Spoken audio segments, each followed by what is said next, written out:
ஜெபம் செய்வோம். எங்கள் அன்பின் பரலோக பிதாவே, கர்த்தராகிய இயேசு கிறிஸ்துவின் மூலம் உம்மண்டலே வருகிறோம்.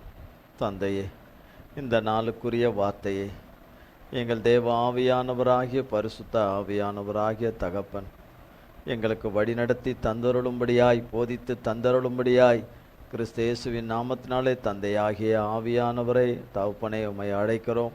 உம்மை பாதம் பணிந்து, தாழ்மையோடு பாதம் பணிந்து அழைக்கிறோம். வாரும் ஆவியானவரே தகப்பனே, வேலையை பொறுப்படுத்திக் கொள்ளுங்க, மண்ணோட்டை பொறுப்படுத்திக் கொள்ளுங்க.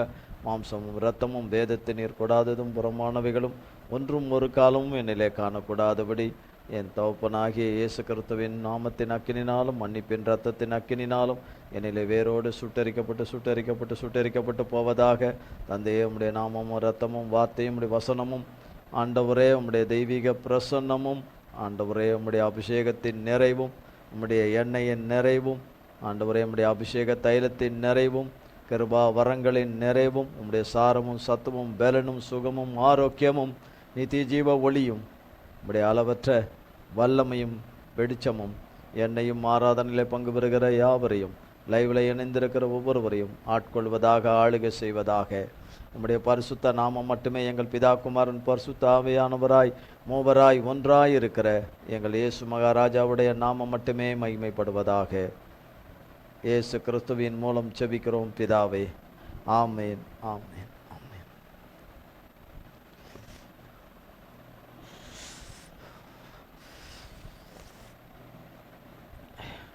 கர்த்தருடைய நாமத்திற்கு ஸ்தோத்திரம்.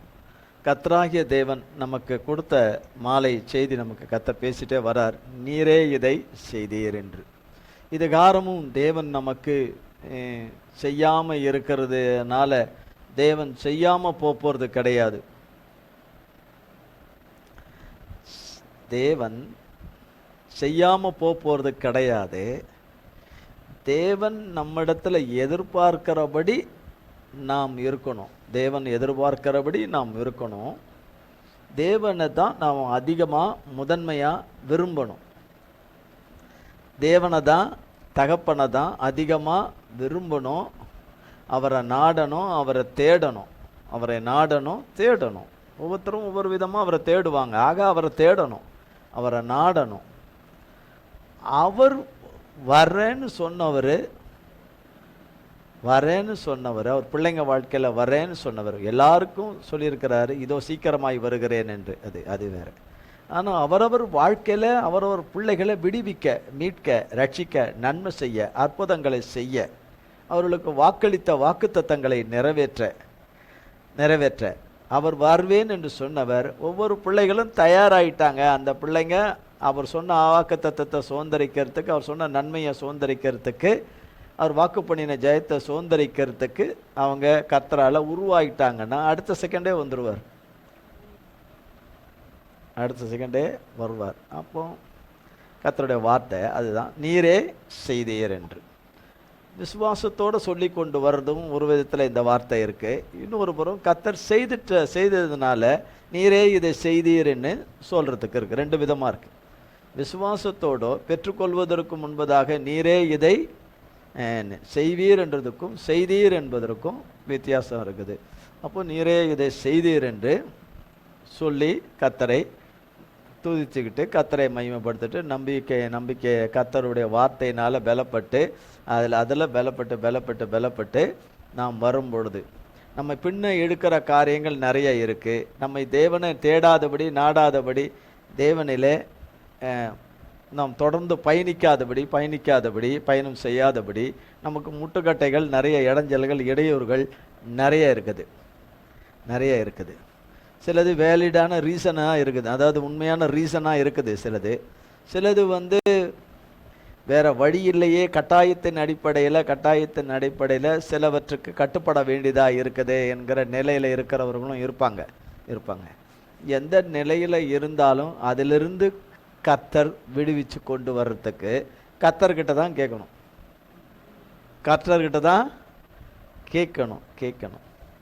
வேறு வழி இல்லையேன்னு அவரை கூப்பிடக்கூடாது. வேறு வழி இல்லையே, அவரை தானே கும்பிட்டாகணும், அவரை தானே வணங்கி ஆகணும், அவரை தானே நம்ம நாடி ஆகணும் அவர்கிட்ட தானே போயாகணும்னு அப்படியும் இருக்கக்கூடாது. எப்பவும் எனக்கு அவர் வேணும். எனக்கு எல்லாவற்றாலும் என்னை நிறைத்திருந்தாலும் எனக்கு வேணும்.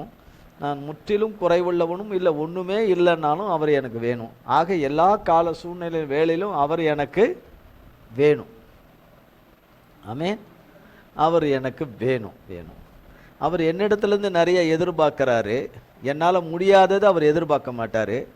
என்னால் செய்ய முடியாததை செய்யணும்னு சொல்லி கட்டாயப்படுத்த மாட்டார். என்னால் முடியாததை அவர் எதிர்பார்க்க மாட்டார். என்னால் செய்ய முடியாததை செய்யன்னு கழுத்து மேலே நிற்க மாட்டார். புரியலையோ? பரவாயில்ல, சரி, அதுக்காக ஸ்தோத்திரம்.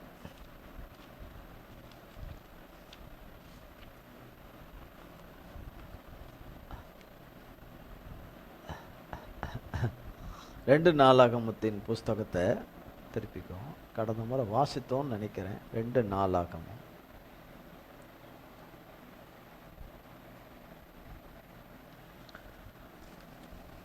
17ஆம் அதிகாரம். வாசித்தோமா இல்லையான்னு தெரியல.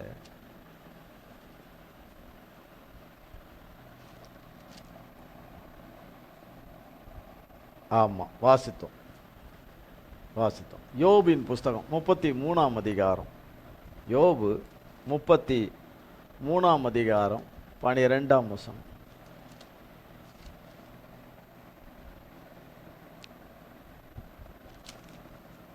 இதிலே நீர் நீதி உள்ளவர் அல்லவென்று உமக்கு பிரதியுத்தரமாக சொல்லுகிறேன். மனுஷனை பார்க்கிலும் தேவன் பெரியவராயிருக்கிறார். இந்த வசனம் தான். பேஜ் 662. பேஜ் 662. யோபு 33:12. இதிலே நீர் நீதி உள்ளவர் அல்ல என்று உமக்கு பிரயோத்தரமாய் சொல்லுகிறேன் என்று இது வாசிக்குது. நமக்கு வேண்டிய வசனம் பின்பகுதி. மனுஷனை பார்க்கிலும் தேவன் பெரியவராய் இருக்கிறார். மனுஷனை பார்க்கிலும் தேவன் பெரியவராய் இருக்கிறார். யோபு 37ஆம் அதிகாரம் 5ஆம் வசனம். 37:5.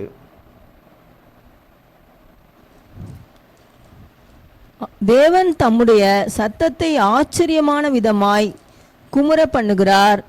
நாம் கிரகிக்க கூடாத பெரிய காரியங்களை அவர் செய்கிறார். ஆமா, அப்போ தேவன் பெரியவராய் இருக்கிறார். நம் கிரகிக்க கூடாத காரியங்களை அவர் செய்கிறார். கிரகிக்க கூடாதுன்னா நம்மளுடைய யோசனைக்கு, எண்ணத்துக்கு, நம்ம நினைவுக்கு, நம் தோற்றத்துக்கு, அல்லது நம்மளுடைய 6 அறிவுக்கு, 5 புலனுக்கு அப்பாற்பட்ட விதத்தில் செய்கிறது தான். கிரகிக்க முடியாத காரியத்தை அவர் செய்கிறார்.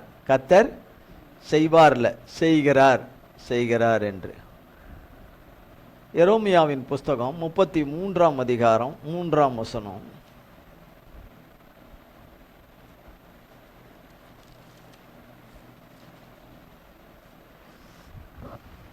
என்னை நோக்கி கூப்பிடு, அப்பொழுது நான் உனக்கு உத்தரவு கொடுத்து நீ அறியாததும் உனக்கு எட்டாததுமான பெரிய காரியங்களை உனக்கு அறிவிப்பேன். 920. பேஜ் 920. எரேமியா 33:3. நீ அறியாததும் கிரகிக்க முடியாத காரியத்தை செய்கிறார் என்பதற்கு இதுக்கும் கொஞ்சம் சம்பந்தம் இருக்கு. நீ அறியாததும் உனக்கு எட்டாததுமான காரியம். உனக்குன்னா அவருடைய பிள்ளைகளுக்கு. நீ அறியாததுன்னா நமக்கு இது வரைக்கும் தெரியல. நமக்கு இது வரைக்கும் அறியலை, அதெல்லாம் தெரியல. ஆனால் அதை வச்சிருக்கிறார் அவர். நம்ம சொல்கிறோம்ல, இது எப்படி முடிப்பார், இது எப்படி செய்வார், இது எப்படி ஆகும், இது எப்படி நம்ம எல்லாரும் சொல்கிறது தானே, எப்படி நம்ம கடந்து வருவோம், இது எப்படி தாண்டி வருவோம், இதுலேருந்து வந்துட்டா போதும், அதுலேருந்து வெளியாக வந்துட்டா போதும், அப்பா எம்மா அப்படிம்போம். நான் சொல்கிறேன் இல்லையா, அதை தான் சொல்கிறார். எட்டாததுமான காரியங்களை உனக்கு அறிவிப்பேன். ஆனால் நீ என்னை நோக்கி கூப்பிட்டுரு, கர்த்தரை நோக்கி கூப்பிட்டுரு. நான் உனக்கு உத்தரவு கொடுத்து நீ அறியாததும் உனக்கு எட்டாததுமான பெரிய காரியங்களை உனக்கு அறிவிப்பேன். அறிவிக்கிற காரியமும் பெரிய காரியமும், செய்கிற காரியமும் பெரிய காரியமும். தேவன் நம்ம அறிவுக்கும் நம்ம எண்ணத்துக்கும் எட்டாத வகைகளை செய்திருக்கிறவைகளை எல்லாம் சின்ன காரியங்களே கிடையாது. சின்ன காரியங்களே கிடையாது. சின்ன காரியங்களே கிடையாது. எரோமியாவின் புஸ்தகம்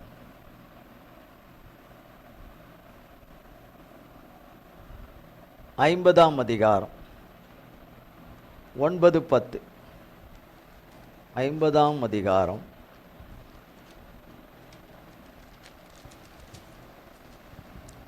'இதோ நான் பாபிலோனுக்கு விரோதமாக வடதேசத்தில் இருக்கும் பெரிய ஜாதிகளின் கூட்டத்தை எழுப்பி அதை வரப்பண்ணுவேன். அவர்கள் அதற்கு விரோதமாக ஆயத்தம் பண்ணுவார்கள். அங்கே இருந்து வருகிறவர்களால் அது பிடிக்கப்படும். அவர்களுடைய அம்புகள் சாமர்த்தியமுள்ள பராக்கிரமசாலியின் அம்புகளைப் போல் இருக்கும். அவைகள் விருதாவாய் திரும்புவதில்லை. கல்தேயா கொள்ளையாகும். அதை கொள்ளையிடுகிறவர்கள் எல்லாரும் பரிபூரணம் அடைவார்கள் என்று கர்த்தர் சொல்கிறார். பாருங்க. அப்புறம் எரோமியா 51ஆம் அதிகாரம். எரோமியா 51ஆம் அதிகாரம் 53, 54. 53, 54.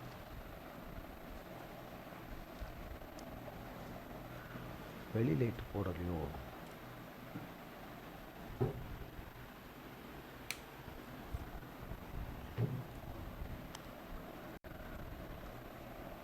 51ஆம் அதிகாரம் 34, 33, சாரி 51ஆம் அதிகாரம் 53,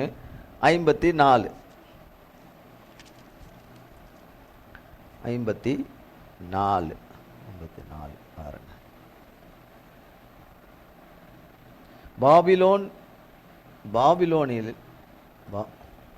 பாபிலோன் வானம் பரியந்தம் ஏறினாலும் அதன் தன் பலமான அரணை உயர்த்தினாலும் அதை பாழாக்கிறவர்கள் என்னிடத்திலிருந்து வருவார்கள் என்று கர்த்தர் சொல்லுகிறார். பாபிலோனிலிருந்து கூக்குரலின் சத்தம், கல்தேரின் தேசத்திலிருந்து மகா சங்காரமும் கேட்கப்படும். எரோமியா அடுத்தது அப்படியே வருஷங்க.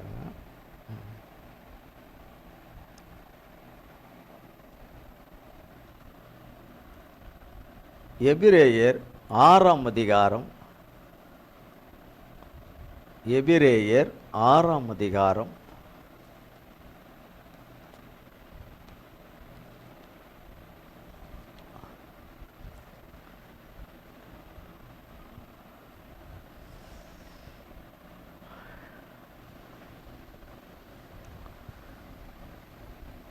6ஆம் அதிகாரம் 9, 10, 11, 12, 15 வரைக்கும். பிரியமானவர்களே, நாங்கள் இப்படி சொன்னாலும் நன்மையானவைகளும் இரட்சிப்புக்குரியவைகளுமான காரியங்கள் உங்களிடத்தில் உண்டாயிருக்கிறதென்று நம்பியிருக்கிறோம்.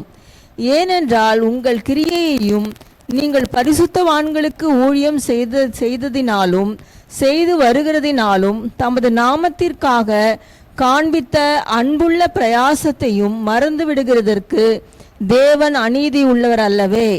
நீங்கள் அசதியாயிராமல் வாக்குத்தத்தமான ஆசீர்வாதங்களை விசுவாசத்தினாலும் நீடிய பொறுமையினாலும் சுதந்தரித்துக் கொள்ளுகிறவர்களை பின்பற்றுவர்களாயிருந்து உங்களுக்கு நம்பிக்கையின் பூரண நிச்சயம் உண்டாகும்படி நீங்கள் யாவற்றையும் முடிவு பரியந்தம் அப்படியே ஜாக்கிரதையை காண்பிக்க வேண்டுமென்று ஆசையாயிருக்கிறோம்.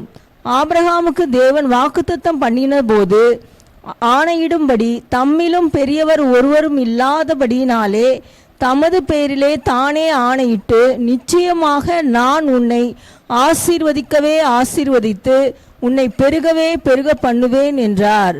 அந்தபடியே அவன் பொறுமையாய் காத்திருந்து வாக்குத்தத்தம் பண்ணப்பட்டதை பெற்றான். பொறுமையாய் காத்திருந்து பெற்றுக்கொண்டான். காத்திருந்து பெற்றுக்கொண்டான். பெரியவர் யாரு? கர்த்தர் தான். ஆபிரகாமுக்கு அவர் பேரிலே, அவரை காட்டிலும் பெரியவங்க யாரும் இல்லாதனால அவர் பேரிலே அவர் ஆணையிட்டு, ஆபிரகாமுக்கு ஆணையிட்டு சொன்னார். அதை அவர் காத்திருந்து பெற்றுக்கொண்டார். அப்போ ஆபிரகாம் வாழ்க்கையில் நீரே அதை செய்தீர், நீரே அதை செய்தீர், நீரே அதை செய்தீர் என்று சொல்லி. சங்கீதங்களின் புஸ்தகம் 17ஆம் அதிகாரம் 2ஆம் வசனம்.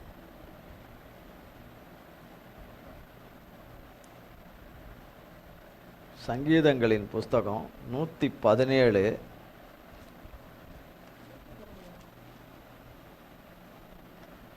117:2 117 117 117ஆம் சங்கீதம் 2ஆம் வசனம்.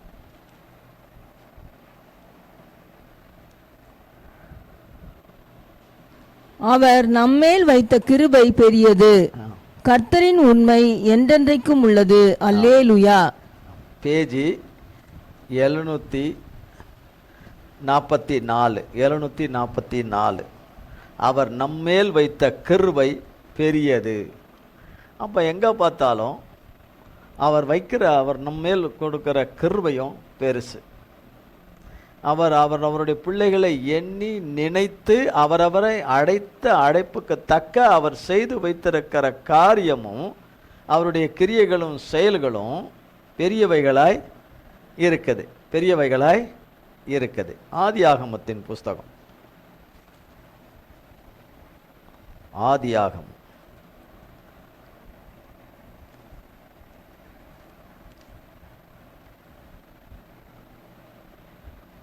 24ஆம் அதிகாரம்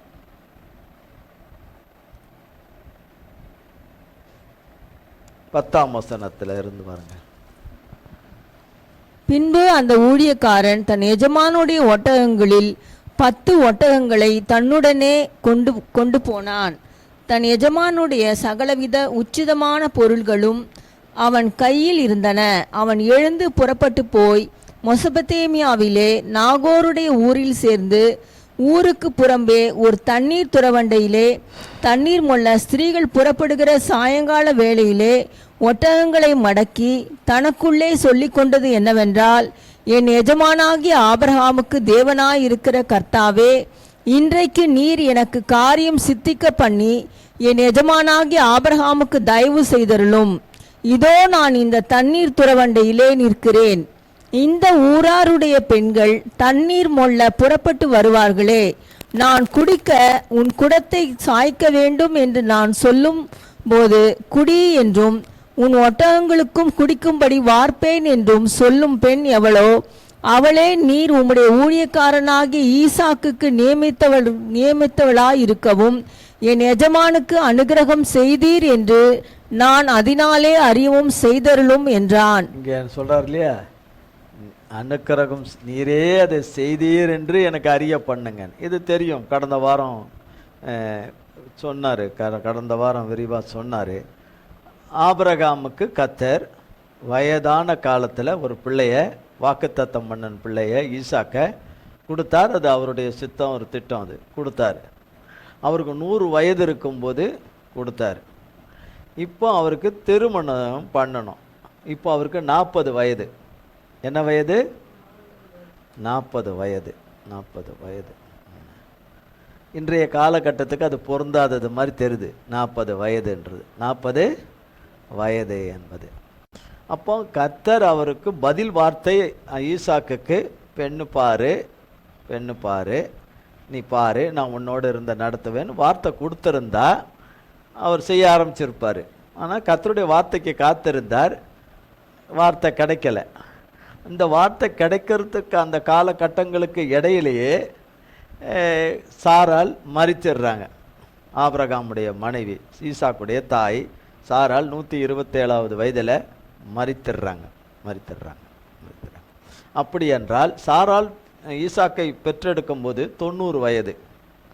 127வது வயதில் மரித்துட்டார்கள் என்றால் 37 வருடங்கள் அதுலேருந்து கிடக்குது. அப்போது ஈசாக்குக்கு கிட்டத்தட்ட 36-37 வயது இருக்கிற அந்த காலகட்டத்தில் தான் அவங்க இறந்துருக்கிறாங்க. அப்போ மனைவி இப்போ சிக்காயிட்டு வர்றா, கொஞ்சம் சுகவீனமாயிட்டே வர்றா, கொஞ்சம் அவளால் முன்ன மாதிரி அவளால் செயல்பட முடியல அப்படின்னு அவளுக்குரிய காலம் நெருங்குது. கர்த்தர்கிட்ட போகிற காலம் நெருங்குதுன்னும் போது கர்த்தர்கிட்ட ரொம்ப பிரயாசப்பட்டிருப்பார் ஆபிரகாம். கர்த்தர்கிட்ட அவள் இருக்கும்போதே, அவள் கண்ணு மூடுறதுக்கு முன்னாடியே ஈசாக்குக்கு திருமணம் செய்யணும்னு அங்கலாய்ச்சிருப்பார், கேட்டிருப்பார். சாரால் அதுக்கு மேலே கேட்டிருப்பாங்க. ஆனாலும் கர்த்தர் அதுக்கு ஏன் செவி சாய்க்கலை, எதுக்கு அதுக்கு இறங்கலைன்னு தெரியல. ஆபிரகாம் மேலே கோபம் கிடையாது, சாராள் மேலே எவ்வளோ வேணும் கோபம் கிடையாது, ஈசாக்கு மேலேயும் கோபம் கிடையாது. ஈசாக்கு எப்போ பார்த்தாலும் சிஸ்டத்திலே உட்காந்துருக்கிறவர் கிடையாது, எப்பவும் ஃபோனும் கையுமா இருக்கிறவரும் கிடையாது, வேறு விதமான அலுவல்கள் இருக்குன்னு ஓடுற ஆளும் கிடையாது, காலையில் போயிட்டு ஊர் சுற்றிட்டு நைட்டு வர்றவர் கிடையாது, வேண்டாத ஃப்ரெண்ட்ஸு கிடையாது, வேண்டாத பழக்க வழக்கங்கள் கிடையாது. கர்த்தருக்கு பிரியமானவர், கர்த்தருக்கு மிகவும் பிரியமானவர். அப்படிப்பட்ட ஒரு மகனுக்கு காலாகாலத்தில் கல்யாணம் நடந்திருக்கணும் இல்லையா? காலாகாலத்துக்கு கல்யாணம் நடந்திருக்கணும் இல்லையா? இப்போ அவருக்கு இப்போ கல்யாணம் பண்ணுறதுக்கு கையில் செலவுக்கு காசாக இல்லை, பணம் இல்லையா, நகை இல்லையா, சொத்து இல்லையா? அவருக்கு ஏராளமான சொத்து. ராஜாக்களை காட்டிலும் அதிக ஐஸ்வர்யவானாக இருந்தார். ராஜாக்கள் அவரை கண்டு பயப்படும்படியாக இருந்தார். அவர்கிட்ட அவ்வளவு ஐஸ்வர்யம், அவ்வளவு ஆட்கள், அவ்வளோ பலம், அவ்வளோ இது. கர்த்தர் ஆபிரகாமும் உலக பெரிய ஐஸ்வர்யவானாக வச்சிருந்தார். அவருக்கு இவர்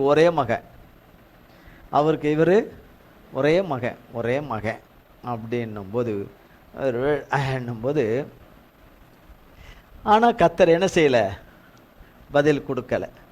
அப்போ சாரால் மரித்து சில வருடங்கள் கழித்த பிறகுதான் பதில் கிடைக்குது. வேதம் சொல்கிறது, வேதத்தில் எழுதப்பட்டிருக்கிறது, சாராலை தன் தாயை இழந்ததுனால ஈசாக்கு ஆறுதல் அடையாமல் இருந்தான் என்று. ஆறுதலே இல்லை, அந்த தாய் தான் அவனுக்கு எல்லாமே இருந்திருக்கு, தகப்பனும் தாய், அதில் தாய் அவனுக்கு ரொம்ப நெருக்கம், அந்த தாய் அவனுக்கு இல்லை. அது அந்த பிரிவு அவரை ரொம்ப பாதிச்சிருக்கு, ஈசாக்கை ரொம்பவே பாதிச்சிருக்கு. இப்போ வார்த்தை கிடச்சிருக்கு, அதனால் தனக்கு நம்பிக்கைக்குரிய வேலைக்காரனாகி எலிசாரை கூப்பிட்டு சொல்கிறாரு, இந்த மாதிரி என் ஜனத்தார் இடத்துல போ, அங்கே பெண்ணு பார்க்க போ, வேறு எங்கேயும் எதுவும் போயிடாத, அவங்க பையனை கூப்பிட்டாங்கன்னு இங்கே கூப்பிட்றதுக்கு வந்துடாத, அவனை கூட்டிகிட்டு போயிடாத, அப்படி எதுவும் செஞ்சிடாத, பண்ணிடாத அப்படின்னு சொல்கிறாரு. என்ன சொல்லிட்டு, ஒன்றும் வரலதுக்கு மனதில்லை அப்படின்னா எனக்கு நீ கொடுக்குற வாக்குக்கு நீங்களாக இருப்பேன். இப்படி பல காரியங்கள் நடக்குது. கர்த்தர் நீ எச்சரிக்கையாக இரு, என் பையனை எந்த காரணத்தை கொண்டு பொண்ணு வீட்டுக்கு கூப்பிட்டு போயிடாத, நான் பிறந்த தேசத்துக்கு அந்த இடத்துக்கு கூப்பிட்டு போயிடாத அப்படின்னு சொல்லிட்டு தேவன் தன்னுடைய தூதனை உனக்கு முன்னாடி அனுப்புவார், நீ போயிட்டு வா அப்படின்னு 10 ஒட்டகங்களில் பெண் வீட்டாருக்கு பெண்ணுக்கு உரிய உடைகள், அந்த பெண்ணுக்குரிய ஆபரணங்கள், அதுக்கு சீர்சனம். அந்த காலத்தில் பெண்ணை மாப்பிள்ளை வீட்டார் தான் எல்லாம் செலவு செஞ்சு கூட்டிகிட்டு வரணும், எல்லாமே செலவு பண்ணணும், நகை போடணும், எல்லாமே மாப்பிள்ளை வீட்டார் தான். தலைகீழாக மாறிப்போச்சு. சாத்தான் தலைகீழாக ஆக்கி விட்டுட்டான் எல்லாமே இந்த பக்கத்தில் கொடுக்கணும்னு இந்த பக்கம் திருப்பி விட்டுட்டான். எல்லாத்தையுமே திருப்பி விட்டுட்டு என்னத்தை செஞ்சாங்க, என்ன கொடுத்தாங்கன்னு அதையும் சொல்ல வச்சுட்டான். அப்படி அப்போ 10 ஒட்டகங்களில் இவங்க 10 ஒட்டகங்களில் வரிசையாக போகிறாங்க என்னும்போது அந்த 10 ஒரு ஒட்டகத்துக்கு ஒரு ஆள். அப்போ கிட்டத்தட்ட 10 பேர்கிட்ட போகிறாங்க. 10 ஒட்டகம் போது அதற்குரிய எல்லாமும் மூட்டை முடிச்சு எல்லாம் அதில் ஏற்றிக்கிட்டு எல்லாம் போகுது. அவர் என்ன யோசித்திருப்பார், கொஞ்சம் உள்ளத்தில் இருந்திருக்கும், எப்படி போய் இவருடைய ஊரில் போய் இவருடைய ஜனம், இவங்களுடைய இனம், இவங்களுடைய இதில் போய் நான் எப்படி போய் அதை போய் ரீச் பண்ணுவேன், எப்படி நான் என்ன பல இதுகள் இருந்திருக்கும். அந்த இதனால தான் அந்த இடத்துல தான் இது ஆரம்பிக்குது. அவர் உள்ளத்தில் அவர் ஒன்று சொல்லி கொண்டார் என்று சொல்லப்படுது. சொன்ன ஆண்டவர் என் எஜமா ஆபிரகாமுக்கு தயவு செய்தவர்களும் என்ன தூதனை அனுப்புகிறேன்னு இருக்கிறார். அது எப்படி அது நடக்கும் சரின்னு எதுவுமே தெரியாது. அதனால் இந்த தண்ணீர் துறவண்டியிலே வந்து நிற்கிறேன். அங்கே தண்ணீர் பெண் அங்கே முள்ளக்குள்ள பெண்கள் இங்கு வர்றாங்க. பெண்கள் புறப்பட்டு வருவார்கள். நான் குடிக்க உனக்கு குடத்தை சாய்க்க வேண்டும் என்று சொல்லும்போது குடி என்றும் உன் ஒட்டகங்களுக்கும் கொடுக்கும்படி வார்ப்பேன் என்றும் சொல்லும் பெண்ணே எவளோ அவளே நீர் உம்முடைய ஊழியக்காரனாகிய ஈசாக்குக்கு நியமித்தவளாக இருக்கவும் என் எஜமானுக்கு அனுக்கிரகம் செய்தருளும் என்று தான் அதிலே அறியவும் செய்தருளும் என்றார். இருதயத்தில் தான் பேசினார், சொன்னார், வேண்டிக்கிட்டார். அவன் சொல்லி முடிக்க முன்னே 15ஆம் வசனம் அப்படியே வரிசையா வாசித்துருங்க. அவன் இப்படி சொல்லி முடிக்கும் முன்னே, இதோ ஆபிரகாமுடைய சகோதரனாகிய நாகோரின் மனைவி மில்காளுடைய குமாரனாய் இருக்கிற பெத்துவேலுக்கு பிறந்த ரெபெக்காள் குடத்தை தோள் மேல் வைத்துக்கொண்டு புறப்பட்டு வந்தாள். அந்த பெண் மகா ரூபவதியும் புருஷனை அறியாத கன்னிகையுமாயிருந்தாள். அவள் துறவில் இறங்கி தன் குடத்தை நிரப்பிக்கொண்டு ஏறி வந்தாள். அப்பொழுது அந்த ஊழியக்காரன் அவளுக்கு எதிர்கொண்டோடி, உன் குடத்தில் இருக்கிற தண்ணீரில் கொஞ்சம் குடிக்க தர வேண்டும் என்றான். அதற்கு அவள், குடியும் என் ஆண்டவனே என்று சீக்கிரமாய் குடத்தை தன் கையில் இறக்கி கொண்டு அவனுக்கு குடிக்க கொடுத்தாள். கொடுத்த பின், உம்முடைய ஒட்டகங்களும் குடித்து தீருமட்டும் அவைகளுக்கும் மொண்டு வார்ப்பேன் என்று சொல்லி சீக்கிரமாய் தன் குடத்து தண்ணீரை தொட்டியிலே ஊற்றிவிட்டு இன்னும் மொண்டு வர துறவண்டையிலே ஓடி அவனுடைய ஒட்டகங்களுக்கெல்லாம் மொண்டு வார்த்தாள். அந்த மனிதன் அவளை குறித்து ஆச்சரியப்பட்டு, கர்த்தர் தன் பிரயாணத்தை வாய்க்க பண்ணினாரோ இல்லையோ என்று அறியும் பொருட்டு மௌனமாயிருந்தான். அவன் ஏன் அப்படி ஆச்சரியம்னா, ஒன்று தேவனுடைய நடத்துதல், தன்னுடைய எஜமா ஆபிரகாம் சொல்லி அனுப்புனது, என்னுடைய கர்த்தருடைய தூதன் முன்னாடி போவான், நீ போ அப்படின்னு சொல்லி ஆனால் இருதயத்தில் இவர் நினச்சி, இவர் மனசில் இப்படி நினச்சி வேண்டிக்கிறாரு, தனக்கு குடிக்க தண்ணி வேணும், தன் ஒட்டகங்களுக்கும் வார்ப்பேன் என்று சொல்லுகிற பெண்ணே என் எஜமானுக்கு என்று சொல்லி இவர் மனசில் நினச்சி வேண்டிக்கிட்டது கேட்டுக்கிட்ட காரியம் ரொம்ப பெருசு, ரொம்ப பெரிய காரியம், ரொம்ப பெரிய காரியம். யாரும் அவ்வளோ சாமானியமாக அதை செய்யறதுக்கு கஷ்டம். கடந்த முறை சொல்லப்பட்டது, ஒரு ஒட்டகம் 50 குடம் தண்ணி குடிக்கும், 50 குடம் தண்ணி குடிக்கணும். நீயாச்சு ஒட்டகமாச்சுன்னு குடத்தை தந்து அவன் மேலே ஒரு அடியை அடிச்சுட்டு போயிடும். ஒரு குடம் கொடுக்கணுன்னா கொடுத்தா நான் புண்ணியமாக போகுதுன்னா போயான்னா என்ன கொலையில பிடிச்சி கொடுக்குறாங்க அவங்க. கொலையில பிடிச்சி கொடுத்தாலே இடுப்பு விட்டுப்பிடும். கொலையில பிடிச்சி கொடுத்தாலே இதில் இறங்கணும், கீழே இறங்கணும், படிக்கட்டில் இறங்கணும் இல்லையா. 3வது 4வது எடுக்கும்போதே கை காலை கெடுக்கெடுன்னு ஆடி அந்த இதுக்குள்ளே உளுந்து செத்துருவாங்க, அது உள்ளே உளுந்து செத்துருவாங்க. இல்லை கை கால் முறிச்சிக்கும், மண்டை உடையும், மண்டை இல்லையா. இப்போ பெருக்கிறவங்க ஒரு வாரம் வந்துக்கிட்டே இருந்தவங்க திடீர்னு ஒரு நாள் வரல, வீட்டில் ஒருத்தவங்க வீட்டில் வரலன்னு வச்சுங்க, திடீர்னு அவங்க பெருக்கிறாங்கன்னு வச்சுக்கோங்க, அந்த வீட்டில் உள்ளவங்க இடுப்பு பிடிச்சிக்கிச்சிம்பாங்க. தொடப்பத்தில் பெருக்கிறதுக்கு இடுப்பு பிடிச்சிக்கிச்சின்பாங்க. தொடப்பம் பெருக்கிறதுக்கும் இதுவும் ஒன்றா வருமா? அந்த துறவில் இறங்கி அவங்க தண்ணி எடுத்துகிட்டு வர்ற அப்போ எவ்வளோ பெரிய ஹார்ட் ஒர்க் அது, எவ்வளோ பெரிய வேலை அது, வேலை எவ்வளோ செலவாகும், எனர்ஜி செலவாகும். அப்போ இதெல்லாம் பார்க்க எவ்வளவு இதுவாக செய்கிற ஒரு இல்லையா, செய்யக்கூடிய ஒரு பெண்ணை பார்க்கும்போது கர்த்தருடைய நடத்துதல், அவர் காரியம், இதெல்லாம் பார்க்கும்போது, ஏன்னா இவர் இருதயத்தில் வேண்டது தண்ணி குடம் எடுத்து கொடுக்குற அந்த பெண்ணுக்கு தெரியாது, அந்த பெண்ணுக்கு தெரியாது. அங்கே தான் தேவதூதர்கள் கிரியை செய்கிறாங்க. இவரை இப்படி வேண்டிக்கொள்ள செய்ததும் கர்த்தர் தான். அங்கேயே அந்த பெண்ணை அப்படி சொல்லும்படி வச்சதும் கர்த்தருடைய செயல், அது கர்த்தருடைய செயல், அதெல்லாம் கர்த்தருடைய செயல். இதெல்லாம் பார்க்கும்போது அப்போ 10 ஒட்டகம் 50 குடம்னு வச்சா ஒரு ஒட்டகத்துக்கு 10 குடம் இருக்குது, 10 ஒட்டகம் இருக்குது. இப்போ எத்தனை வந்துருச்சு? 500 வந்துருச்சு. நம்ம என்ன சொல்லுவோம், கல்யாணத்துக்குள்ளே தண்ணியெல்லாம் கல்யாண வீட்டுக்குள்ள பெரிய கல்யாண வீட்டில் வேண்டிய தண்ணியை எடுத்து கொடுக்குற அளவுக்கு இது ஒரு பெரிய தண்ணி லாரியிலிருந்து எடுக்கிற தண்ணியை எடுத்து கொடுக்குற மாதிரி இதனுடைய காரியம். ஆனால் அதிலெல்லாம் எடுத்து அந்த அம்மா டயர்டான மாதிரியே தெரியல. அப்போ மௌனமாக இருந்தான் என்று சொல்லப்படும். அதுதான் ஆச்சரியப்பட்டார் என்று சொல்லி. அதுவும் அந்த காலத்தில் பொதுவாக அந்த காலத்தில் நல்ல வேலை செய்வாங்கன்னு சொல்லுவாங்க. விடிய காலமே எந்திரிச்சு எல்லா வேலைகளெல்லாம் செய்ய ஆரம்பிச்சிருவாங்க, நல்லா செய்வாங்கன்னு சொல்லுவாங்க.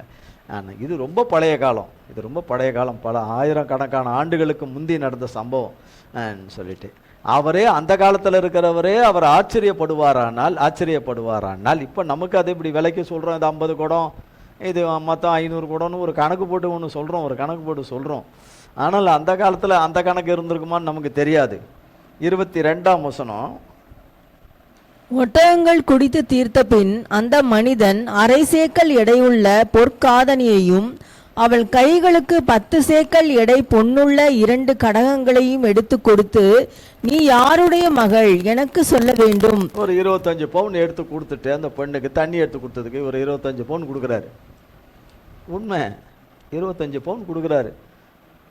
ஏன்னா யோசித்து பாருங்க, 25 பவுன் கொடுத்தா நானே குச்சிருவேன் முதல்ல. நீ எங்கே நீ எங்கே குடத்தை தூக்கவும் முடியாது.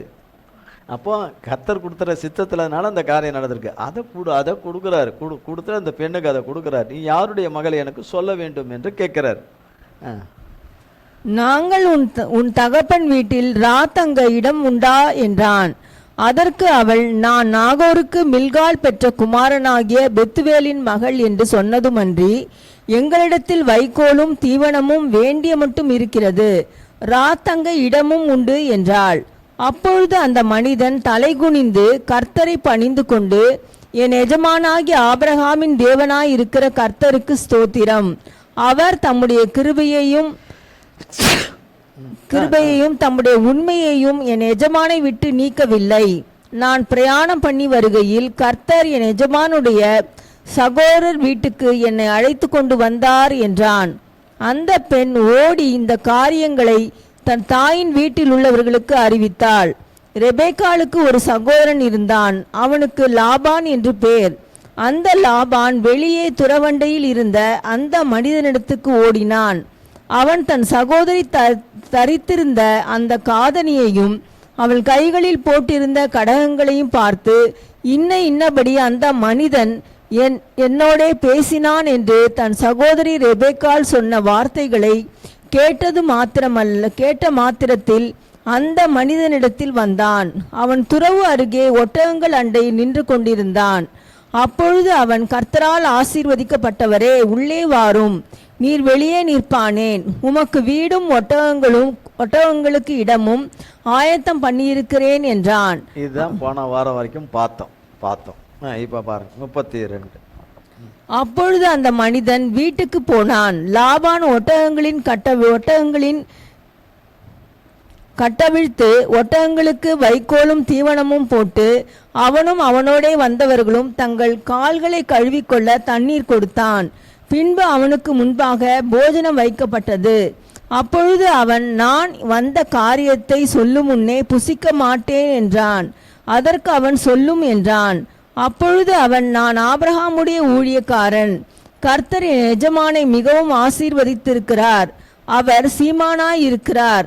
கர்த்தர் அவருக்கு ஆடு மாடுகளையும் வெள்ளியையும் பொன்னையும் வேலைக்காரரையும் வேலைக்காரிகளையும் ஒட்டகங்களையும் கழுதைகளையும் கொடுத்திருக்கிறார்.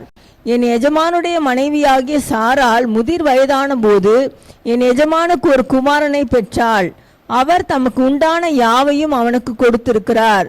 என் எஜமான் என்னை நோக்கி, நான் குடியிருக்கிற கானான் தேசத்தாருடைய குமாரத்திகளில் நீ என் குமாரனுக்கு பெண் கொள்ளாமல் நீ என் தகப்பன் வீட்டுக்கும் என் இனத்தாரிடத்திற்கும் போய் என் குமாரனுக்கு பெண் கொள்ள வேண்டும் என்று ஆணையிட்டு கொடுக்கும்படி சொன்னார்.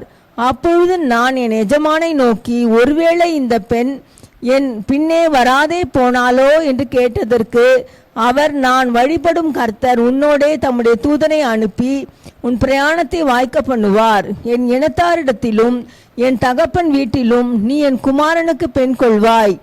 நீ என் இனத்தாரிடத்திற்கு போனால் என் ஆணைக்கு நீங்களாயிருப்பாய்.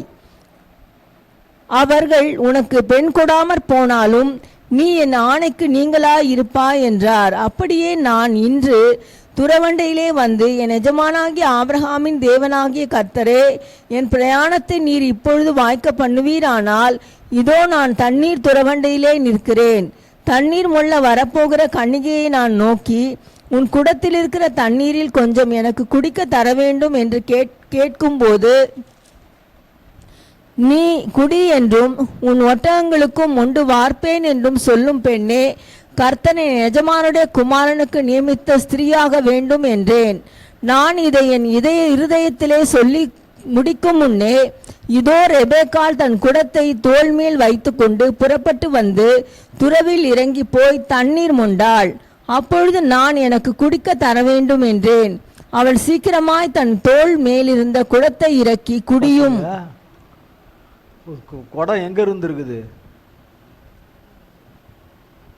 தோலில் இருந்துருக்குது. ஸ்தோத்திரம். அவள் சீக்கிரமாய் தன் தோள் மேலிருந்த குடத்தை இறக்கி, குடியும், உம்முடைய ஒட்டகங்களுக்கும் வார்ப்பேன் என்றாள். நான் குடித்தேன், ஒட்டகங்களுக்கும் வார்த்தாள். அப்பொழுது நீ யாருடைய மகள் என்று அவளை கேட்டேன். அதற்கு அவள், நான் மில்காள் நாகோருக்கு பெற்ற குமாரனாகிய பெத்துவேலின் மகள் என்றாள். அப்பொழுது அவளுக்கு காதணியையும் அவள் கைகளில் கடகங்களையும் போட்டு தலை குனிந்து கர்த்தரை பணிந்து கொண்டு, நான் என் எஜமானுடைய சகோதரன் குமாரத்தியை அவர் குமாரனுக்கு கொல்ல என்னை நேர்வழியாய் நடத்தி வந்த என் எஜமானாகி ஆபிரகாமின் தேவனாய் இருக்கிற கர்த்தரை ஸ்தோத்தரித்தேன். என்ன சொல்ற? நீரே அதை செய்தீர், நீரே அதை நடத்தி வந்து செய்து. இன்னும் முடியல, ஆனா சொல்றார். இப்பொழுதும் நீங்களும் என் எஜமானுக்கு தயையும் உண்மையையும் உடையவர்களாய் நடக்க மனதுள்ளவர்களானால் எனக்கு சொல்லுங்கள், இல்லையென்றால் அதையும் எனக்கு சொல்லுங்கள். அப்பொழுது நான் வலதுபுறத்தை ஆகிலும் இடதுபுறத்தை ஆகிலும் நோக்கி போவேன் என்றான். அப்பொழுது லாபானும் பெத்வேலும் பிரதியுத்தரமாக, இந்த காரியம் கர்த்தரால் வந்தது, உமக்கு நாங்கள் நலம் போலம் ஒன்றும் சொல்லக்கூடாது. இதோ ரெபெக்காள் உமக்கு முன்பாக இருக்கிறாள். கர்த்தர் சொன்னபடியே அவள் உமது எஜமானுடைய குமாரனுக்கு மனைவியாகும்படிக்கு அவளை அழைத்து கொண்டு போம் என்றார்கள். அந்த காலத்தில் இப்போ இந்த காலம் மாதிரினா ஃபோட்டோ இருக்குது, வீடியோ காட்டலாம், ஃபோட்டோ காட்டலாம் இல்லையா? இங்கே இருந்துக்கிட்டே இங்கேருந்து வாட்ஸ்அப்பில் அவங்கள வீடியோவில் மாப்பிள்ளையை பார்க்க வைக்கலாம், ஏதோ செய்யலாம். எந்த வசதி வாய்ப்பும் எதுவும் கிடையாது. ஒரு ஃபோட்டோ கிட்டால் கிடையாது. பையன் எப்படி இருப்பான்னே தெரியாது. நெட்டையா குட்டையா கலரா மூக்கு முடியுமா இருப்பாரா, எப்படி என்ன ஏது ஒன்றும் தெரியாது இவங்களுக்கு. யாருக்கு? பொண்ணுக்கு. இவராது பொண்ணை பார்க்குறாரு, மாப்பிள்ளை வீட்டு சார்பில் பொண்ணை பார்க்குறாரு, அட்லீஸ்ட் பொண்ணையாவது பார்க்குறாரு. மாப்பிள்ளை பொண்ணை பார்த்ததில்லை, பொண்ணு மாப்பிள்ளை பார்த்ததில்லை, மாப்பிள்ளை பார்த்ததில்லை. இவர் எப்படி பார்த்துட்டு கூட்டிகிட்டு போகிறாரோன்னு அவருக்கு பயம் இருந்திருக்காதா? தெரியல. ஈசாக்கு கத்த பையன் நம்பிக்கையாக இருந்திருப்பார். கர்த்தர் நேர்த்தியாய் தருவார், செம்மையாக தருவார், சமாதானத்துக்கேற்ற விதத்தில் தருவார், இருதயம் சந்தோஷப்படும்படி தருவார், ஏற்ற துணையை தருவார்ன்ற நம்பிக்கையாக கர்த்தரிடத்தில் நோக்கி கூப்பிட்டு ஜெபம் பண்ணுகிறவராய் இருந்தார் என்று வேதம் சொல்லுகிறது. கர்த்தரோடு கூட இடைபடுகிறவர், தன் தகப்பனை போல தன் தாத்தாவை போல கர்த்தரோடு கூட இடைபடுகிறவர், கர்த்தரோடு கூட இடைபடுகிறவர் என்று சொல்லி. அதனால் இப்போ அவங்களுக்கும் அந்த டவுட்டெல்லாம் வரணும் அப்படின்னா, இந்த டவுட்டே வராதபடி எதுவும் ஒரு நல்லா இருக்கிறானா, கை கால் ஊனம் இருக்கா, பார்வை குறை இருக்கா, காதில் கேட்கறதுல ஏதாவது குறை இருக்கா, தலையில் முடிகிடி ஏதாவது இல்லாமல் இருக்கிறானா, இல்லையா? வரவே வராதா? பையனை பார்த்தாலே அத்தனை வரும். மாட்டினுங்கிறது விக்கா இல்லையான்னு வரும் பார்த்தாலே, பொண்ணுக்கு விக்கா இல்லையான்னு வரும் இல்லையா? பொண்ணு புடவையெல்லாம் நிற்கும்போது நல்லா தொங்க விட்டு நிற்கிது, காலு கீழே செருப்பு எவ்வளோ உயரத்தில் போட்டிருக்காளா தெரியலன்னு. செருப்பை கட்டி நிற்க வச்சாதான் தெரியும் உயரம் என்னன்னு தெரியும். உயரம் இதெல்லாம் நிறைய இடத்துல இருக்குது. உயரம் காட்டுற இடங்கள்லாம் இருக்குது, உயரம் காட்டுற இடங்கள்லாம் இருக்குது. அந்த நேரத்துக்கு எல்லாம் ரெடி பண்ணி எல்லாம் செட் பண்ணி எல்லாம் இது பண்ணுறதும் இருக்குது. ஆனால் எந்த ஒரு பயமும் வராததை செய்ததும் கர்த்தருடைய செயல்தான். எந்த சந்தேகமும் வராமல் பொண்ணு கொடுக்கறதுக்கு மனசு இல்லைன்ற எண்ணெல்லாம் வராமல், அதுவும் பார்க்காம கொள்ளாமல் அமுச்சு விடணுன்றதெல்லாம் அது லேஸில் நடக்கிற காரியங்கள் இல்லை. இதெல்லாம் பெரிய காரியங்கள். இதெல்லாம் நம்ம அறிவுக்கும் ஞானத்துக்கும் புத்திக்கும் எட்டாத பெரிய காரியங்கள். கர்த்தர் ஆபிரகாமுடைய மகனுக்காக இதை செய்கிறாரு. ஆபிரகாமின் ஊழியக்காரன் அவர்கள் வார்த்தைகளை கேட்டபோது தரை மட்டும் குனிந்து கர்த்தரை பணிந்து கொண்டான். பின்பு அந்த ஊழியக்காரன் வெள்ளியுடைமைகளையும் பொன்னுடைமைகளையும் வஸ்திரங்களையும் எடுத்து ரெபெக்காளுக்கு கொடுத்ததுமன்றி அவருடைய சகோதரனுக்கும் தாய்க்கும் சில உச்சிதங்களையும் கொடுத்தான். ஒட்டகத்தில் எடுத்துட்டு வந்ததெல்லாம் என்ன? வெள்ளி உடைமையும் பொன்னுடைமைகளையெல்லாம், வெள்ளி நகைகளும் தங்க நகைகளையெல்லாம் எல்லாவற்றையும் கொடுத்து, வஸ்திரங்களை எல்லாம் கொடுத்து, பின்பு அவனும் அவனோடு இருந்த மனிதரும் புசித்து குடித்து தங்கினார்கள். சின்ன ஏதோ குடியில் எந்த தப்பா எடுத்துடக்கூடாது. குடித்து காலையிலே எழுந்திருந்து அவன் என் எஜமானிடத்துக்கு என்னை அனுப்பிவிடுங்கள் என்றான். அப்பொழுது அவள் சகோதரனும் அவள் தாயும் 10 நாளாகிலும் பெண் எங்களோடு இருக்கட்டும், பிற்பாடு போகலாம் என்றார்கள். அதற்கு அவன், கர்த்தர் என் பிரயாணத்தை வாய்க்க பண்ணியிருக்க நீங்கள் எனக்கு தடை செய்யாதிருங்கள், நான் என் எஜமானிடத்துக்கு போக என்னை அனுப்பிவிட வேண்டும் என்றான். அப்பொழுது அவர்கள் பெண்ணை அழைத்து அவள் வாய்ப்பிறப்பை கேட்போம் என்று சொல்லி ரெபேக்காளை அழைத்து, நீ இந்த மனிதனோடே கூட போகிறாயா என்று கேட்டார்கள். அவள் போகிறேன் என்றாள். ஆல்ரெடி எப்பயோ ரெடி ஆயாச்சு. அதுலேயும் தைரியம் வேற, நம்பிக்கை வேற. போகிற இது நல்ல இதாக தான் இருக்கும். மாமியார் இல்லை, நிறைய பேர் ஆசைப்படுறாங்க. இப்போ அதுதான் மெயினாகவே ஆசைப்படுறாங்க. மெயினாக மாமியார் இல்லாமல் இருந்தால் ரொம்ப நல்லா இருக்கும்னு. ஆனால் இந்த அம்மா அப்படி ஆசைப்படாதவங்க. ஆனால் மாமியார் இல்லை, திருமணம் செய்து கொள்ளுகிற மகன்தான், மாமனார் தான். அதுவும் அவருக்கு தாத்தா, தாத்தா ஆபிரகாம் தாத்தா, பெரிய தாத்தா. அப்போ எல்லாமே என்னவாயிற்று, கர்த்தர் கொண்டு வந்து கொடுத்தது எல்லாம் மிகவும் சமாதானமும் சந்தோஷமும் மகிழ்ச்சிக்கும் உரியதாய் இங்கே நடந்துகிட்டு இருக்குது. இந்த இடத்துல இது நடந்துகிட்டு இருக்கு. ஆபிரகாமுக்கு இங்கே நடக்கிறது தெரியாது, ஈசாக்குக்கு இங்கே எல்லாம் செம்மையாக கர்த்தர் எலியேசரை அனுப்பிவிட்ட காரியத்தில் எல்லாமே நல்லபடியாக கர்த்தர் நேர்த்தியாக தம்முடைய பெரிய காரியத்தை தன்னுடைய தாசனுக்கு அதெல்லாம் செய்துட்டார் என்று பிறகு எலியேசர் எல்லாத்தையும் எடுத்துரைத்து எல்லாத்தையும் சொன்ன பிறகுதான் தெரிய வரும் அண்ணன். அடுத்தது பாருங்க. அப்படியே அவர்கள் தங்கள் சகோதரியாகிய ரெபேக்காளையும் அவள் தாதியையும் ஆபிரகாமின் ஊழியக்காரனையும் அவன் மனிதரையும் அனுப்புவித்து ரெபேக்காளை வாழ்த்தி, எங்கள் சகோதரியே, நீ கோடா கோடியாய் பெருகுவாயாக, உன் சந்ததியார் தங்கள் பகைஞருடைய வாசல்களை சுதந்தரித்துக் கொள்வார்களாக என்று ஆசீர்வதித்தார்கள். அப்பொழுது ரெபேக்காளும் அவள் வேலைக்காரிகளும் எழுந்து ஒட்டகங்கள் மேல் ஏறி அந்த மனிதனோடே கூட போனார்கள். ஊழியக்காரன் ரெபேக்காளை அழைத்து கொண்டு போனான். ஈசாக்கு தென் தேசத்தில் குடியிருந்தான். அப்பொழுது அவன் லகாய் ரோயி எனப்பட்ட துறவின் வழியாய் புறப்பட்டு வந்தான். ஈசாக்கு சாயங்கால வேளையிலே தியானம் பண்ண வெளியிலே போயிருந்து தன் கண்களை ஏறெடுத்து பார்த்தபோது ஒட்டகங்கள் வர கண்டான். ரெபேக்காளும் தன் கண்களை ஏறெடுத்து ஈசாக்கை கண்டபோது ஊழியக்காரனை நோக்கி, அங்கே வெளியிலே நமக்கு எதிராக நடந்து வருகிற அந்த மனிதன் யார் என்று கேட்டாள். அவர்தான் என் எஜமான் என்று ஊழியக்காரன் சொன்னான். அப்பொழுது அவள் ஒட்டகத்தை விட்டிறங்கி முக்காடிட்டு கொண்டாள். ஊழியக்காரன் தான் செய்த சகல காரியங்களையும் ஈசாக்குக்கு விவரித்து சொன்னான். அப்பொழுது ஈசாக்கு ரெபேக்காளை தன் தாய் சாராளுடைய கூடாரத்துக்கு அழைத்து கொண்டு போய் அவளை தனக்கு மனைவியாக்கி கொண்டு அவளை நேசித்தான். ஈசாக்கு தன் தாய்க்காக கொண்டிருந்த துக்கம் நீங்கி ஆறுதல் அடைந்தான். பார்த்தீங்களா? இப்போ அவருக்கு அந்த அச்சலான்னு இருக்கும், மனைவி எப்படி இருப்பாளோ ஏது இருப்பாளோ. இப்போ பார்த்தோன்னா அவருக்கு எல்லையெல்லாம் சந்தோஷம் வந்திருக்கும். தேவன் கொடுத்தது நேர்த்தியானதை கொடுத்துருக்கிறாரு. பிறகால அவன் நேசிக்க தொடங்கினான் என்றும் சொல்லப்படுது. அவன் நேசிக்க தொடங்கினான் என்று, அவன் மேலே அன்பு செலுத்த தொடங்கினான் என்றும், தன் தாயினிருந்து அந்த துக்கம் அவனை விட்டு நீங்கி ஆறுதல் அடைந்தான் என்று. அது வரைக்கும் அவனுக்கு துக்கம் நீங்கவே இல்லைம்மா. தாய் இறந்து சில வருடங்களும் கடந்து போயிற்று.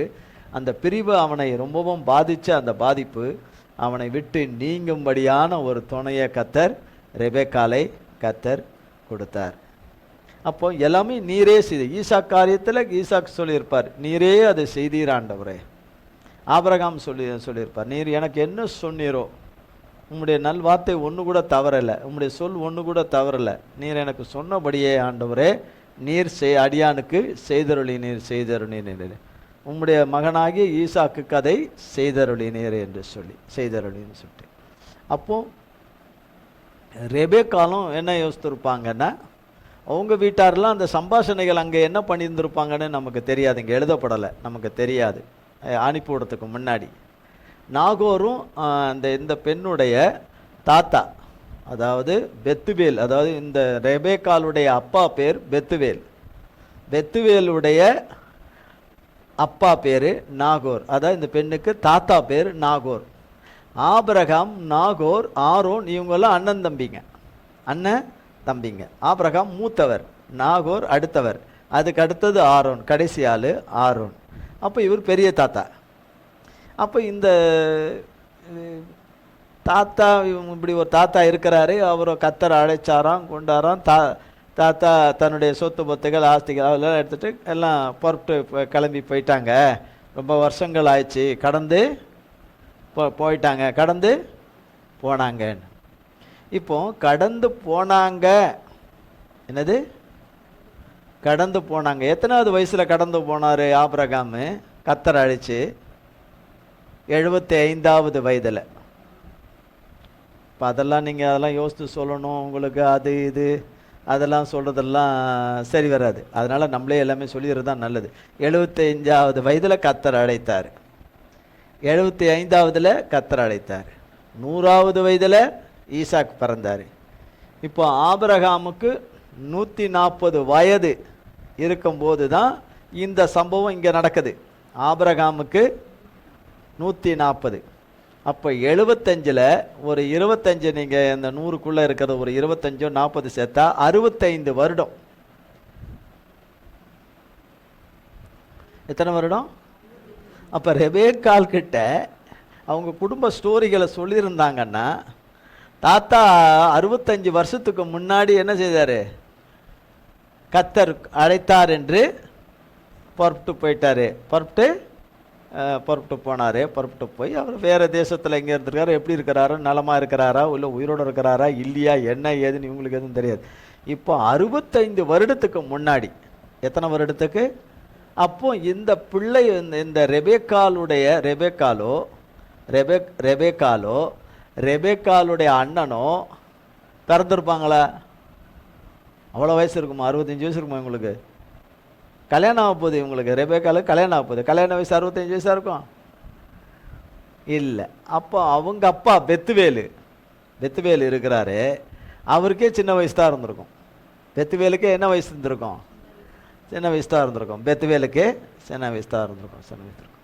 அப்போ அவர் சொல்லியிருப்பார், இது மாதிரி எங்கள் அப்பா இந்த மாதிரி சொன்னாங்க, பெரியப்பா இந்த மாதிரி கடந்து போனாங்கன்னு சொல்லும்போது இன்னார்னு இப்படி அறக்கு முறக்க சிலது கேள்விப்பட்டிருக்கலாம், நமக்கு குறிப்பிடப்படலை, கேள்விப்பட்டிருக்கலாம். ஆனால் இத்தனை வருடம் கழித்து உறவுகளில் 65 வருஷம் கேப் இருக்குது. 65 வருஷ கேப் இருக்குன்னா அது எல்லாவற்றையும் சரி செய்கிறது அவ்வளோ சாதாரண காரியமே கிடையாது. இது எல்லாவற்றையும் செய்தது கர்த்தர். அப்போ தன்னுடைய தாத்தா எப்படி இருப்பார், பெரிய தாத்தா அன்னு எதிர்பார்ப்பு இவங்களுக்கு இருக்கும். வரப்போகிற கணவன் எப்படி இருப்பார்னு எதிர்பார்த்துருக்கோம். போகிற இடம் எப்படி இருக்குதுன்னு, அந்த சூழ்நிலைகள் எப்படி இருக்குது, போகிற இடம் புதிய இடம், புதிய பழக்கமில்லாத இடம், பழக்கமில்லாத மனிதர்கள் எல்லாமே சொல்லிட்டு எல்லாமே டோட்டலாக. ஆனால் நம்பி போனாங்க ரெபேக்கால், நம்பி போனாங்க. ஈசாக்குடைய நம்பிக்கையை காட்டிலும் ரெபேக்காலுடைய நம்பிக்கை ரொம்ப பெருசு. ஈசாக்கு கர்த்தரோட வளர்ந்தவர், ஆனால் ரெபேக்கால் கர்த்தரோட வளர்ந்தவ கிடையாது. ஆனால் அந்த வளர்ப்பின் அடிப்படையில் கர்த்தர் நோக்கம் வச்சிருந்ததுனால அவர்களுக்கு அந்த ஒரு நம்பிக்கை உண்டாகும்படி, கடந்து போகும்படி, தேவ சித்தத்துக்கு கீழ்ப்படிந்து கடந்து ஈசாக்குக்கு மனைவியா ஆகும்படியான ஒரு கீழ்ப்படிதல் அவர்களுக்குள்ளே இருந்தது. கீழ்ப்படிதலும் நம்பிக்கையும் இருந்தது. பிறகு அங்கே கண்டு சந்தோஷம் பட்டிருப்பார்கள். அவருக்கும் ரொம்ப சந்தோஷம் இருக்கும். தம்பியுடைய பேத்தி என்ற ஒரு பெரிய சந்தோஷம். இவ்வளோ பெரிய காரியங்களை எல்லாம் கண்டது யார் என்றால் எலியேசர், ஆபிரகாமுடைய தலைமை வேலைக்காரராகிய அவர்தான். நம்பிக்கைக்கு அவர் தானே இதுக்கெல்லாம் பொறுப்பெடுத்து போறாரு, வேண்டிக்கிறாரு. 10 ஒட்டகங்களை கூட்டிகிட்டு போகிறாரு, அந்த வேலைக்காரர்களை எல்லாம் அதுக்குரிய ஆளுகளை கூட்டிகிட்டு போகிறாரு. அவர் தான் இருதயத்தில் வேண்டிக்கிறாரு, அவர் தான் அவங்களோட கூட பேசுகிறாரு, அவர் தான் அவங்களோட கூட பார்க்குறாரு, சம்பாஷிக்கிறாரு. அங்கே தேவன் செய்கிற செயல்களை எல்லாம் நீரே செய்தீர் என்பதை எல்லாம் கண்டு என்னை எஜமானாகிய ஆபிரகாமின் தேவனே தேவன் என்று கர்த்தரை மகிமைப்படுத்தும்படியாய் அந்த மகத்துவமான காரியத்தை கர்த்தர் செய்து தம்முடைய நாமத்தை மகிமைப்படுத்தினார். அந்த தகப்பன்தான் நம்முடைய தகப்பன். நிச்சயமாய் நமக்கு நீரே செய்தீர் என்று நம் நாவுகள் யாவும் சொல்லி அவரை துதிக்கும்படி செய்வார், அவரை உயர்த்தும்படி செய்வார், அவரை மகிமைப்படுத்தும்படி, அவரையே மகிமைப்படுத்தும்படி நாம் ஒவ்வொருவருக்கும் செய்வார் செய்வார் செய்வார் செய்து முடிப்பார், பெற்றுக்கொள்ள செய்வார், சுதந்திரத்துக்கு கொள்ள செய்வார், நம்மை கைவிட மாட்டார். ஆமென் என்று நாம் அறிக்கையிடுவோம். அப்படியே கர்த்தர் நமக்கு செய்து தம்முடைய நாமத்தை நம் ஒவ்வொருவரிலும் மகிமைப்படுத்துவாராக. ஜெபம் செய்வோம். எங்கள் அன்பின் பரலோக பிதாவே, கர்த்தராகிய இயேசு கிறிஸ்துவின் மூலம் மண்டையில் வருகிறோம். தந்தையாகிய தேவனே, இந்த நாளிலே ஆண்டவரே, உம்முடைய கிருபையின் கரமும் உம்முடைய தாங்குகிற கரமும் ஏந்திர கரமும் ஆண்டவரே, அரவணைக்கிற உம்முடைய கரமும் பலப்படுத்துகிற உம்முடைய கரமும் இருந்து ஆண்டவரே, உம்முடைய ஆவியை நிறைவை தந்து, உம்முடைய ஆளுகையை தந்து, உம்முடைய பிரசன்னத்தை தந்து, உம்முடைய கிருபையினாலே இந்த நாளின் ஆராதனையை நடத்தி முடிக்க கர்த்தாவே கிருபை செய்தீர். அதற்காய் ஸ்தோத்திரம். பங்கு பெற்ற யாவரையும் உமது கரத்திலே கொடுக்கிறோம். தேவரீர் கரத்திலே மறைத்து கொள்ளும். தேவரீர் உமையே நோக்கி பார்த்து கொண்டு இரவும் பகலும் கூப்பிட்டு கொண்டிருக்கிற உம்முடைய பிள்ளைகளாகிய எங்கள் ஒவ்வொரு பேரிலும் நீர் கண்ணோக்கமானீர், கண்ணோக்கினீர், மன்னித்து இறங்கவே இறங்கினீர், மீட்பீர், விடுவித்தீர், ரட்சித்தீர், நன்மை செய்தீர், ஆசீர்வதித்தீர். ஆண்டவரே, எல்லாவற்றிலிருந்து விடுவித்து உமது நாமத்தை மகிமைப்படுத்தினீர். உடைய பிள்ளைகளுடைய தேவைகளை எல்லாம் இரட்டிப்பாய் சந்தித்து ஆண்டவரே நிறைவாக்கினீர். ஆண்டவரே என்று சொல்லி ஒவ்வொரு நாவுகளும் உமது நாமத்தை துதிக்க, நாங்கள் ஒவ்வொருவரும் துதித்து உமது நாமத்தை மகிமைப்படுத்த கர்த்தாவே கிருபை செய்யும். உமது கரத்தில் எங்களை அத்தனை பேரையும் ஒப்பு கொடுக்கிறோம். நம்முடைய கல்வாரி இரத்தத்துக்குள்ளே மூடிக்கொள்ளும். இயேசு கிறிஸ்துவின் மூலம் ஜெபிக்கிறோம் பிதாவே. ஆமேன், ஆமேன், ஆமேன். என் ஆத்துமாவே கர்த்தரை ஸ்தோத்திரி, என் முழு உள்ளமே பரிசுத்த நாமத்தை ஸ்தோத்திரி. என் ஆத்துமாவே கர்த்தரை ஸ்தோத்திரி, கர்த்தர் செய்த சகல உபகாரங்களை மறவாதே. ஆமேன், ஆமேன், ஆம். கர்த்தராகிய இயேசு கிறிஸ்துவின் கிருபையும் பிதாவாகிய தேவனுடைய அன்பும் பரிசுத்த ஆவியானவருடைய அந்யோன்ய ஐக்கியமும் பராமரிப்பும் பாதுகாவலும் நம் அனைவரோடு கூட சதா காலங்களுக்கும் நிலைத்திருப்பதாக. ஆமேன், ஆமேன், ஆமேன். இயேசுவின் ரத்தம் ஜெயம். இயேசுவின் பரிசுத்த நாமத்திற்கே ஸ்தோத்திரம். God bless you.